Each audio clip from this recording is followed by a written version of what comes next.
The teacup shatters before anyone moves. Porcelain splits across marble in broad daylight, each fragment catching the sun like a tiny blade.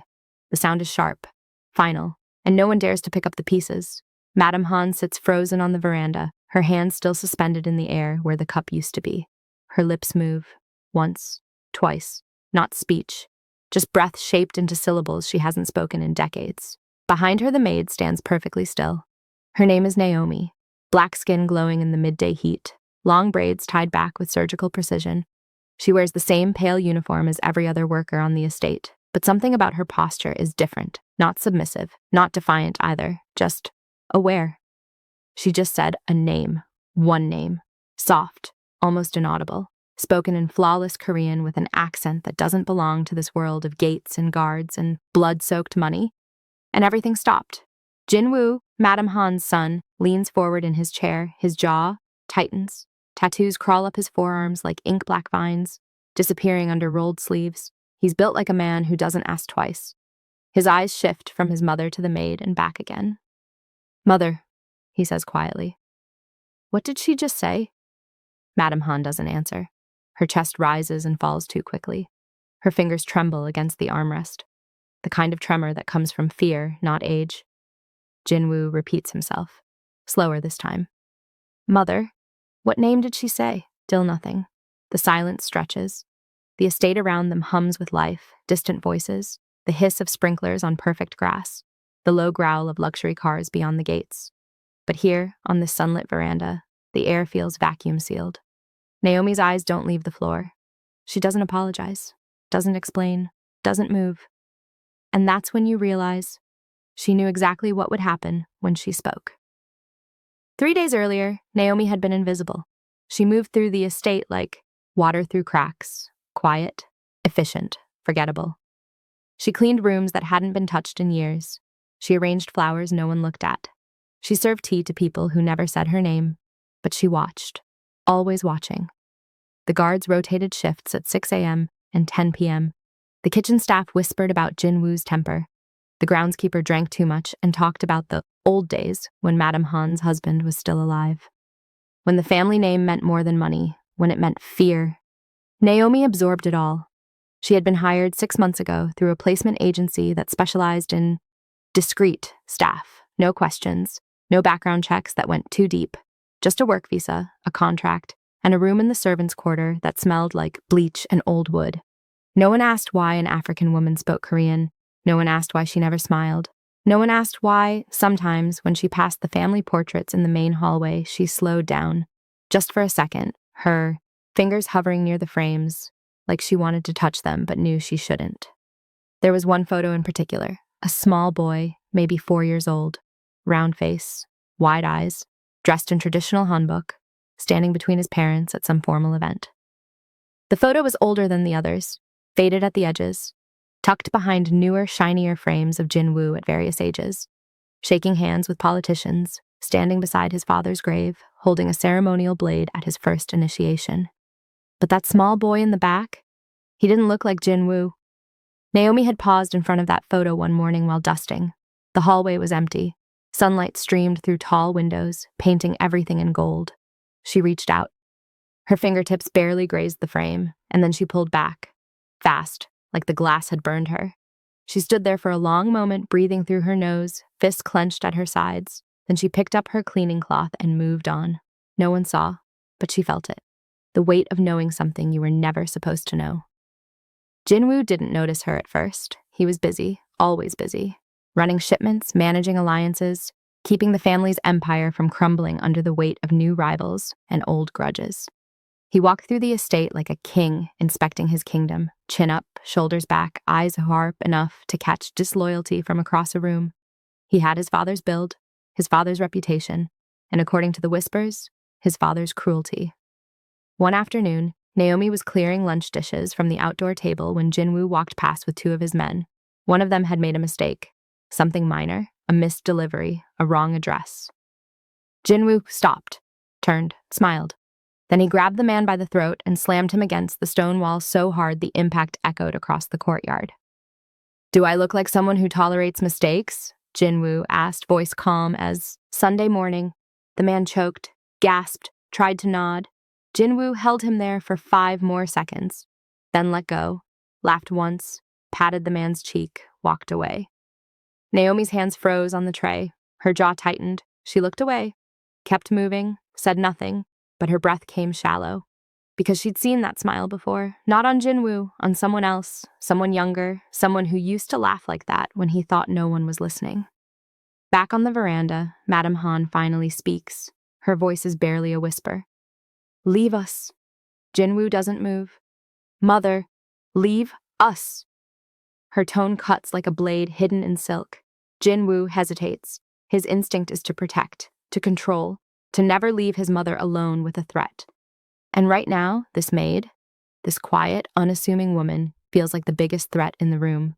But Madame Han's eyes are steel, so he stands, slowly. His gaze locks on Naomi for 3 long seconds. Then he leaves. The door closes, and now it's just the two of them, Madame Han and the maid who knows too much. The sun beats down, the sky is impossibly blue. Everything is bright and clear and sharp. No shadows to hide in. Madame Han's voice is soft now, fragile.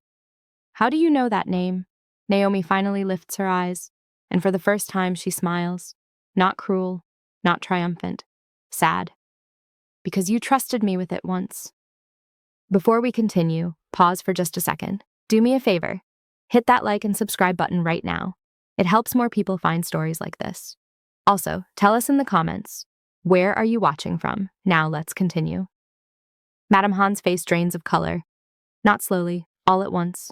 Like someone pulled a plug somewhere deep inside her chest and everything vital just rushed out. She doesn't blink, doesn't breathe, just stares at this woman standing 3 feet away in a maid's uniform, speaking impossible truths in perfect daylight. Naomi doesn't flinch under the weight of that stare. "I was 22, Naomi continues, voice steady. "You paid my mother's medical bills, gave me a work visa, told me to take the child somewhere safe and never come back." The words land like stones in still water. Madame Han's hand grips the armrest so hard her knuckles go white. "You're lying." "I'm not. That woman is dead. She died in Cameroon, malaria. I sent money for the funeral." Naomi tilts her head slightly. "You sent money, but you never confirmed the body." Silence. Thick, choking. Madame Han stands abruptly. The chair scrapes against marble. She takes 1 step forward, then stops like her legs forgot how to carry her weight. "Why are you here?" Her voice cracks on the last word. Naomi's expression doesn't change. "Because time doesn't erase what you bury, Madame Han. It just decides when to dig it up." That evening, Naomi is reassigned, not fired, not questioned, not removed from the estate, reassigned, closer. She's moved from general housekeeping to personal attendance, Madame Han's suite, her private study, her morning tea, her evening bath. The other servants don't understand it. "She contradicted the madam in front of a guard," one whispers in the kitchen. "She should be gone." "Maybe she knows something," another mutters. "Then she should be dead." But she's neither. She's closer than ever, and that terrifies her more than exile ever could. The guard's name is Sung-min. He's been with the family for 8 years. Loyal, brutal when required, silent the rest of the time. He was standing beside Madame Han when Naomi spoke that name on the veranda. Saw the teacup fall. Saw the way Madame Han's breathing changed. Saw the maid's face, calm, controlled, dangerous. Now he watches Naomi everywhere she goes. Not with suspicion, with certainty. She's a problem waiting to be solved. One afternoon, Naomi is arranging fresh linens in Madame Han's bedroom when Sung-min enters without knocking. He closes the door behind him. Doesn't lock it, doesn't need to. "You made a mistake," he says quietly. Naomi doesn't turn around. She smooths a pillowcase with slow, deliberate hands. "I don't make mistakes. You spoke out of turn, in front of me, in front of her. I spoke the truth. Truth doesn't matter here." He steps closer. "Loyalty does. And you just proved you don't have it." Now she turns, looks him dead in the eye. "I've been loyal longer than you've been alive." Sung-min's jaw tightens. His hand drifts toward the knife at his belt. Not a threat, just reflex, muscle memory. Naomi sees it, doesn't react. "If you were going to kill me," she says softly, You would have done it already. He doesn't respond. Because she's right, Madame Han gave no order, and without an order, he's powerless. So he leaves, but Naomi knows the clock is ticking. Jinwoo trains every morning at dawn, shirtless, sweat-slicked, muscles carved from discipline and violence. He moves through forms with surgical precision, punches, kicks, transitions, each movement designed to break bone. His men watch from the sidelines. Some spar, some stretch. None of them speak unless spoken to. This morning, one of them is late. 5 minutes. Jinwoo doesn't acknowledge it at first. He finishes his set, wipes his face with a towel, drinks water. Then he walks over to the man, young, maybe 25, still catching his breath from running across the estate. "You're late," Jinwoo says. "I'm sorry, sir. The gate. I don't care about the gate." The young man swallows. "Won't happen again." Jinwoo nods, smiles, claps him on the shoulder, then drives his knee into the man's stomach so hard he doubles over and vomits onto the grass. "You're right," Jinwoo says calmly. "It won't." He walks away. The others don't help the man up. They know better. Naomi is trimming roses in the garden when it happens. She's 30 feet away, partially hidden by hedges. But she sees everything, sees the smile, sees the knee, sees the way Jinwoo walks away like he just swatted a fly. Her hands freeze on the shears, her chest tightens, because she's seen that exact expression before, not here, not now, but years ago, on a boy who used to pull wings off insects and laugh when they couldn't fly anymore. She sets the shears down carefully. Her hands are shaking, not from fear, from recognition. That night, Madame Han summons her. The study is dimly lit, warm amber glow from a single desk lamp, shadows pooling in the corners. The room smells like old paper and expensive whiskey. Madame Han sits behind the desk. Her face is unreadable. "Sit," she says. Naomi sits. For a long time, neither speaks. Then Madame Han opens a drawer, pulls out a photograph, slides it across the desk.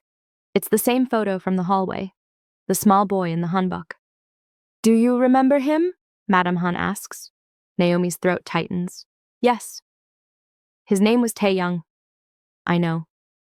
Madame Han's eyes glisten. Not tears. Not yet. Just the beginning of something breaking. "He was my first son." Naomi nods slowly. "And I erased him." The words hang in the air like smoke. Madame Han leans back in her chair. Her voice is hollow now, distant. "My husband said a half-blood heir would destroy the family, the business, everything we built. So we made a choice." She pauses. "I made a choice." Naomi says nothing. "I gave him to you, told you to take him far away, told you to make sure no one ever found him." Madame Han's voice cracks. "And then I pretended he never existed." "But he did exist," Naomi says quietly. "Yes." "And I didn't do what you asked." Madame Han looks up sharply. Naomi meets her gaze. "I didn't take him far away, Madame Han. I kept him close, because I wanted you to see what you threw away every single day." The words hit like a fist. Madame Han's breath catches. "Where is he?" Naomi stands, smooths her uniform, and smiles. "You've been looking at him your whole life." She turns and walks out, leaves Madame Han sitting alone in the dark, shaking. Madame Han doesn't sleep that night. She sits in the dark study until sunrise, staring at the photograph of Tae-young. The boy's face hasn't changed in 27 years, frozen in time, smiling at a camera held by a mother who would abandon him 3 weeks later. By the time light breaks through the curtains, her decision is made. She calls Jinwoo. He arrives within the hour, dressed in black slacks and a crisp white shirt. His hair is still wet from the shower. He moves with that casual confidence of someone who's never had to ask permission for anything. "You wanted to see me?" Madame Han gestures to the chair across from her desk. Jinwoo sits, crosses one ankle over his knee, waits. She studies his face, the sharp jawline, the cold eyes, the way he holds himself like the world owes him explanations, not the other way around. "The ceremony is in 3 days, she says. "I know." "Everything is prepared?" "Yes, the lawyers have the documents. The records will be sealed by Friday. Permanent." Madame Han nods slowly. "And the old files? The ones from before your father died?" Jinwoo's expression doesn't change. "Burned. All of them." "You're certain?"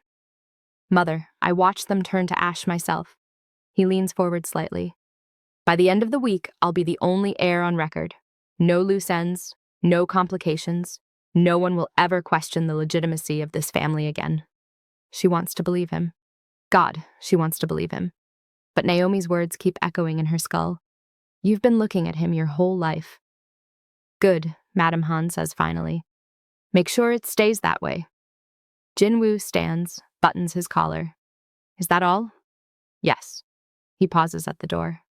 Mother, are you all right? She forces a smile. Just tired.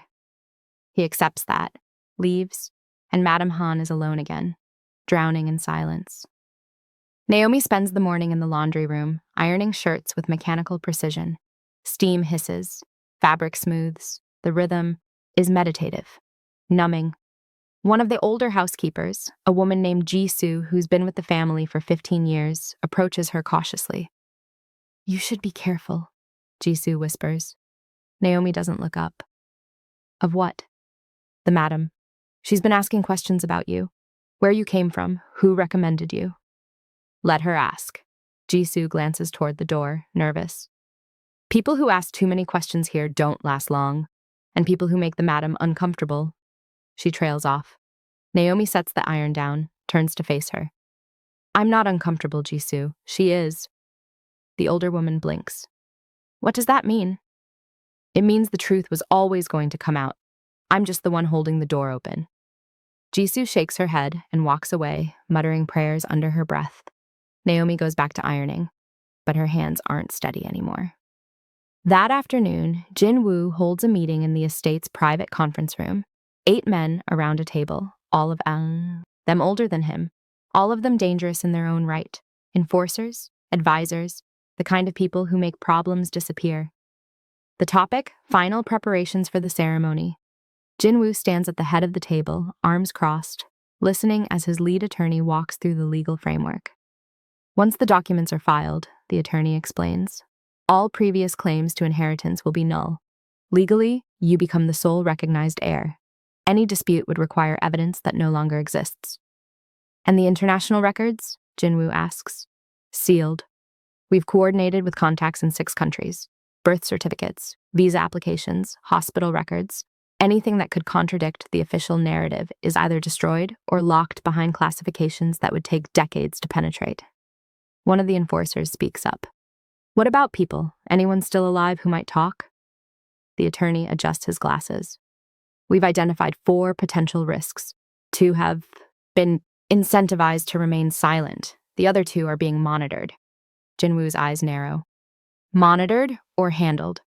Monitored, for now. Make it handled, the attorney hesitates. Sir, if we move too aggressively... Jinwoo slams his hand on the table. Not loud, just enough to make the point. I didn't ask for your opinion. I gave you an instruction. Silence. The attorney nods. Understood. Jinwoo straightens his cuffs. This family has survived 60 years because we don't leave loose ends. My father understood that. I understand that. And after Friday, there won't be a single person alive who can challenge what we've built. He looks around the table. Is that clear? Every man nods. Meeting adjourned. Naomi is refilling water glasses in the hallway outside the conference room when the men start filing out. She keeps her head down, moves efficiently, invisible, but she hears everything. 4 potential risks. 2 have been incentivized. Make it. Handled. Her pulse quickens. She knows what that means. She's heard that language before. In Cameroon, in Seoul, in every place where power decides who gets to keep breathing. One of the enforcers brushes past her without a glance. Another pauses, looks at her, just for a second, then keeps walking. She sets the pitcher down. Her hands are trembling now, because she just realized something. She's one of the 4. That evening, Madame Han finds Naomi folding towels in the linen closet. She doesn't knock, doesn't announce herself, just appears in the doorway like a ghost. We need to talk, Madame Han says. Naomi sets down a towel. I'm listening. Madame Han steps inside, closes the door. The space is small, cramped, the smell of detergent thick in the air. You said I've been looking at him my whole life, Madame Han begins, voice tight. What did you mean? Naomi exhales slowly. Exactly what I said. That's not an answer. It's the only answer you're going to get until you're ready to hear it. Madame Han's face hardens. I could have you removed. Tonight. No questions asked. You could, Naomi agrees, but you won't. Why not? Because you already know the truth. You've known it for years. You just didn't want to admit it. Madame Han's composure cracks. Just a little. Just enough. He's dead, she whispers. Tae-young is dead. You told me he died. Fever. You sent me a letter. Naomi's eyes soften. I lied. The words hit like a sledgehammer. Madame Han staggers back against the wall. Why? Her voice breaks. Why would you lie? Because you asked me to make him disappear. And I did. Just not the way you thought. Tears streak down Madame Han's face now. Real ones, uncontrollable. Where is he? She demands. Where is my son? Naomi steps closer, leans in, whispers. Look at Jin Woo's left shoulder, the tattoo of the tiger. Look at the scar underneath it. Madame Han freezes. Tae-young had that scar, Naomi continues. From the time he fell off the swing in your garden. You remember, you were the one who bandaged it. The air leaves the room. Madame Han's knees buckle. Naomi catches her before she falls. That's impossible, Madame Han breathes. Jin Woo is my husband's son. His blood. His replacement, Naomi finishes. Your husband needed a pure heir, so you gave him one. But Tae-young never left. He just became someone else. Madame Han pulls away, stumbles toward the door. Her whole world is collapsing. Friday, she whispers. The ceremony. If the records are erased, then the truth dies with them, Naomi says quietly. Madame Han looks back at her. Why are you telling me this now? Naomi's face is unreadable. Because time's up. Madame Han doesn't go to her room that night. She walks straight to Jin Woo's quarters. The hallway is dark, silent. Her footsteps echo against polished floors. Each step feels like walking toward the edge of a cliff she can't see. She stops outside his door, raises her hand to knock, then lowers it. What is she supposed to say? Show me your shoulder. Prove you're not the son I abandoned. The words sound insane, even in her head, but she can't breathe until she knows. She knocks. Jin Woo opens the door wearing only sweatpants. His torso is bare, tattoos snake across his chest, his ribs, his shoulders. The tiger on his left shoulder prowls in black ink, teeth bared, eyes sharp. He looks surprised to see her. Mother, it's late. I know. Her voice is steadier than she feels. May I come in? He steps aside. The room is immaculate, bed made with military precision, desk organized, weapons cleaned and displayed on the wall like art. Madame Han turns to face him, her eyes drift to his left shoulder. The tiger. She's seen it 1,000 times, never thought twice about it. But now... Is something wrong? Jin Woo asks. No, I just... She hesitates. That tattoo. When did you get it? He glances down at his shoulder. 16. Right after father died. You remember. And the scar underneath it? His expression shifts, just slightly. What scar? There's a scar. Under the tiger's claw. Jin Woo's jaw tightens. I don't know what you're talking about. Let me see. Mother, let me see it. The air between them goes cold. Jin Woo doesn't move. Madame Han takes a step closer. Her hands are shaking, but her voice is steel. Show me your shoulder. For a long moment, he just stares at her. Then slowly, he turns. Madame Han's breath catches. There, just beneath the tiger's front claw, a thin white line, old, faded, barely visible under the ink, but unmistakable. The same scar she bandaged 27 years ago when a 4-year-old boy fell off a swing and split his skin open on the edge of a stone bench. Her legs nearly give out. Jin Woo turns back around. His face is unreadable. Satisfied? He asks quietly. She can't speak, can't think. Her mind is a hurricane of impossible truths colliding with everything she thought she knew. You should get some rest, Mother, Jin Woo says. His tone is controlled, distant. Big day on Friday. She leaves without another word. The next morning, the estate is chaos. Final preparations for the ceremony have turned the grounds into a war zone of logistics. Caterers, security, lawyers, politicians, everyone moving with urgent precision. Naomi watches from the kitchen window. She's been awake since 4 a.m., unable to sleep, knowing what's coming. Jisoo approaches her with a tray of glassware. "You look terrible," the older woman mutters. "I feel worse." "Then leave. Get out while you still can." Naomi shakes her head. "I can't?" "Why not?" "Because I made a promise." "To who?" Naomi doesn't answer. Mid-morning, Madame Han summons both Jin-woo and Naomi to the courtyard. Not the veranda this time. The open courtyard in the center of the estate. No roof, no shade. Just brutal sunlight beating down on white stone. Guards stand at each entrance, Sung-min among them. Jin-woo arrives first, dressed in a tailored suit despite the heat. He looks calm, controlled, but his eyes are sharp. Naomi arrives moments later in her uniform. She stands 10 feet away from him. Neither speaks. Madame Han steps into the center of the courtyard. Her face is pale, drawn. She looks like she's aged 10 years overnight. "I need the truth," she says. "All of it, right here, right now." Jin-woo's expression doesn't change. "What truth are you looking for, mother?" Madame Han turns to Naomi. "Tell him who he is." Naomi's eyes meet Jin-woo's. He stares back at her, unblinking. "You already know," Naomi says softly. "Know what?" Jin-woo's voice is ice. "That you're not your father's son." The courtyard goes silent. Even the birds stop singing. Jin-woo's face remains perfectly still, but something flickers behind his eyes. Something dangerous. "Careful," he says quietly. Naomi doesn't flinch. "Your name wasn't always Jin-woo. It was Tae-young. You were 4 years old when your mother gave you to me and told me to make you disappear." "That's a lie." "It's not." Naomi takes a step forward. "I took you to Cameroon, raised you there for 3 years. Then your mother's husband died, and she needed an heir.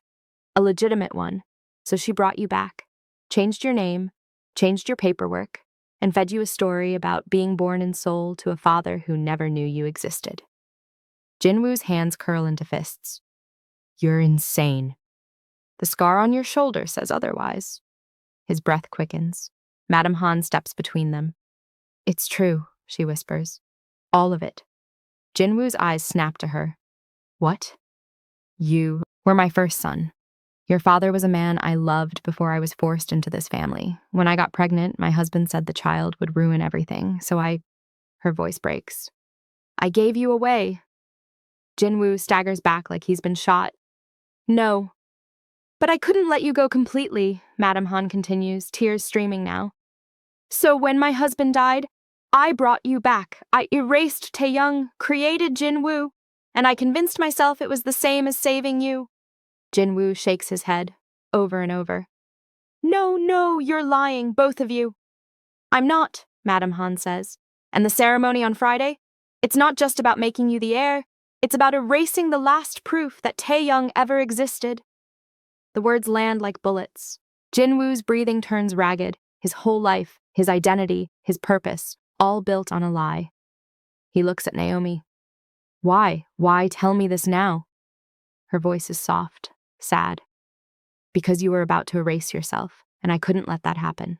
Jin-woo's face twists, rage, grief, confusion, all of it crashing together. He turns to his mother. "Did you ever love me?" he asks. "Or was I just a replacement?"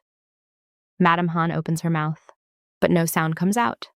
And that silence tells him everything. He walks away. Doesn't run, doesn't shout, just walks. Through the courtyard, past the guards, into the estate, gone. Madame Han collapses to her knees on the burning white stone. Naomi stands still, watching. "I wasn't the only one who knew," she says quietly. Madame Han looks up through tears. "What?" "Your husband's attorney, the one who handled the original adoption. He kept copies, just in case." Madame Han's blood turns to ice. "Where are they?" "I sent them to a journalist this morning." The world stops. "You did what?" Naomi's face is calm, resolute. "The truth doesn't stay buried forever, Madame Han. It just waits for the right person to dig." Madame Han screams.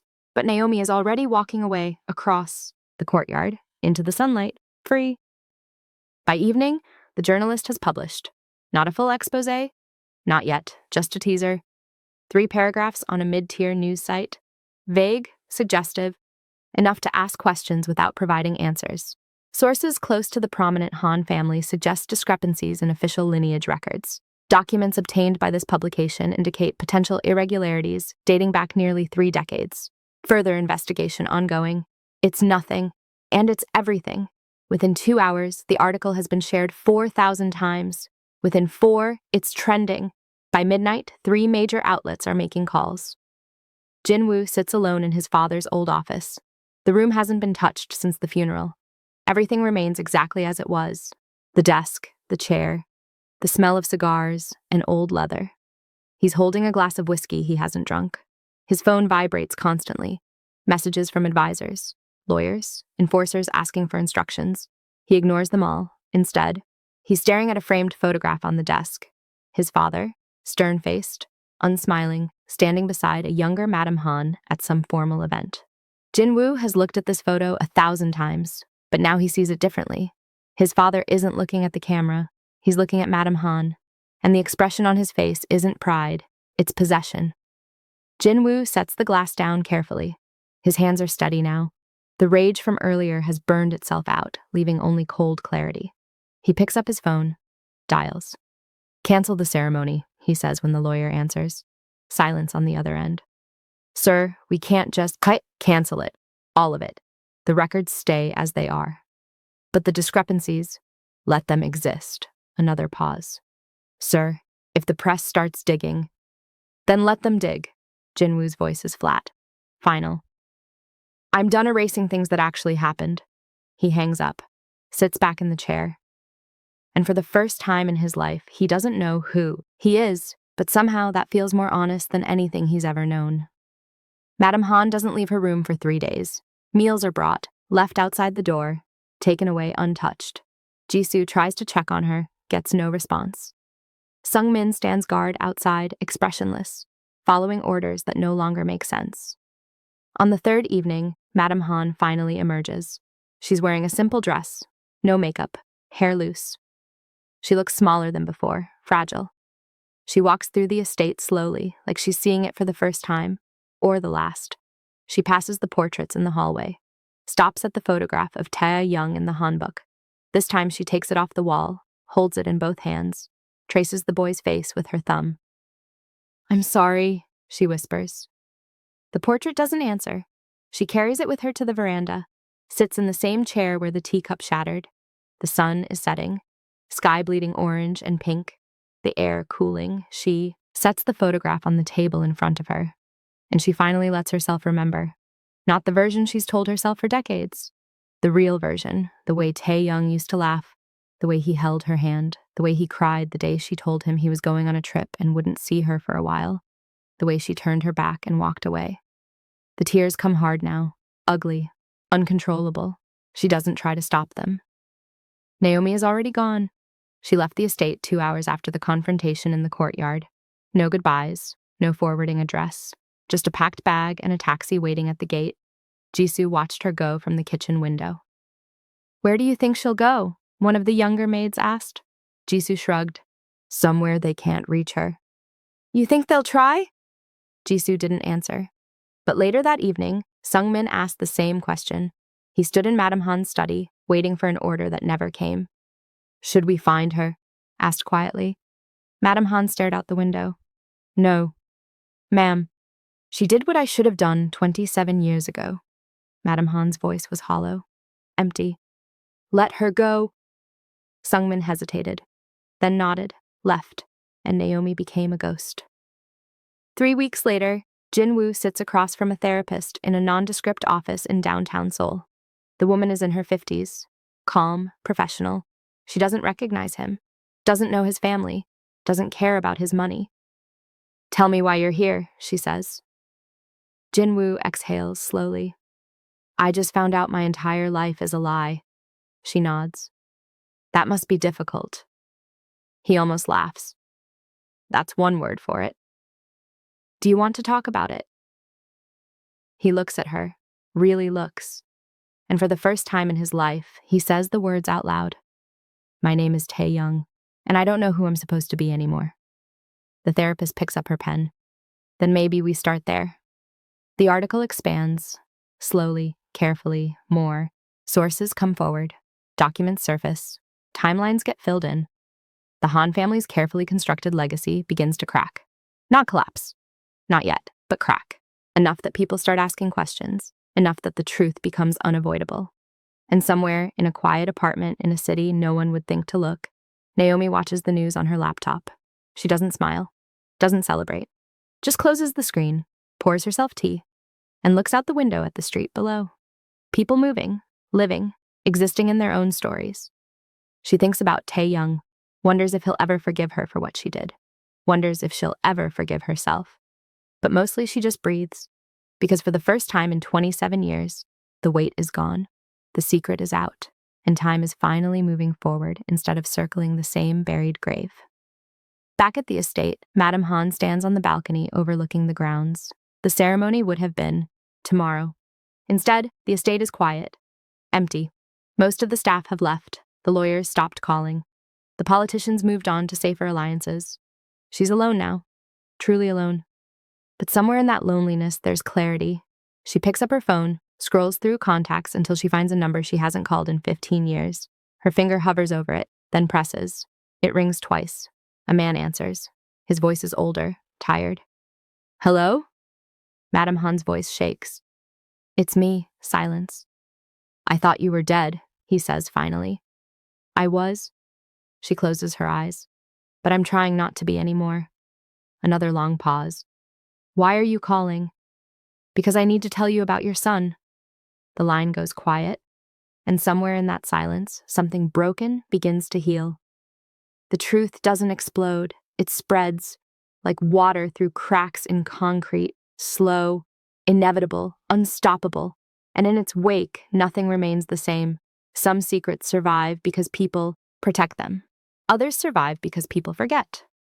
But this one survived because someone refused to let time decide alone. Because Naomi remembered. And remembering, it turns out, is the most dangerous thing you can do. If you want more stories like this, power, secrets, consequences, make sure you like and subscribe to this video so you don't miss our next upload.